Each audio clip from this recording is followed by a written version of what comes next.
Good morning. We're going to look at the last part of verse 3. I'll begin by reading verse 3 as we wrap up Solus Christus. Remember, we've seen Jesus as prophet, and we saw the various characteristics of him in that office. The final word. We've seen him as priest who made purifications for sins. And now we read in verse 3, he is the radiance of the glory of God and the exact imprint of his nature, and he upholds the universe by the word of his power. After making purifications for sins, he steps into the third office. He sat down at the right hand of the majesty on high.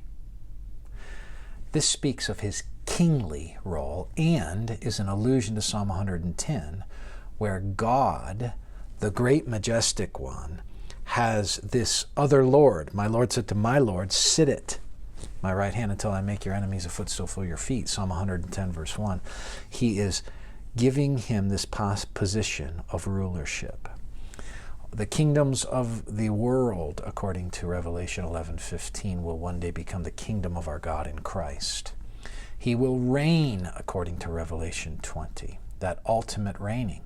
He is established, according to Acts chapter 2, as one who is seated at the right hand of God, the throne of his father David. That is one and the same, according to Acts 2.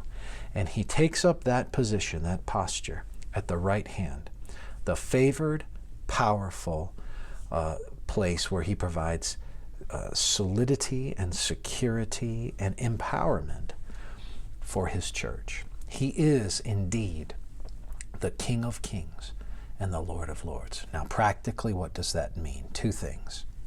One, he is worthy of your worship, and by that, he is worthy then of all sacrifice, including the sacrifice of yourself on his behalf, because he is Lord.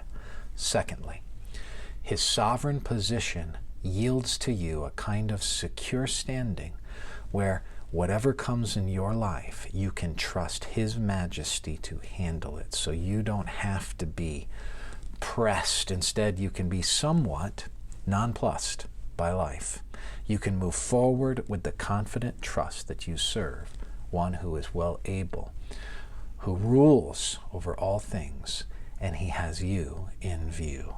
So let his majesty and his power enfold you today, and be reminded of the security you have in Christ. May the Lord bless you as you worship the one, Jesus, who is alone our Christ. Take care.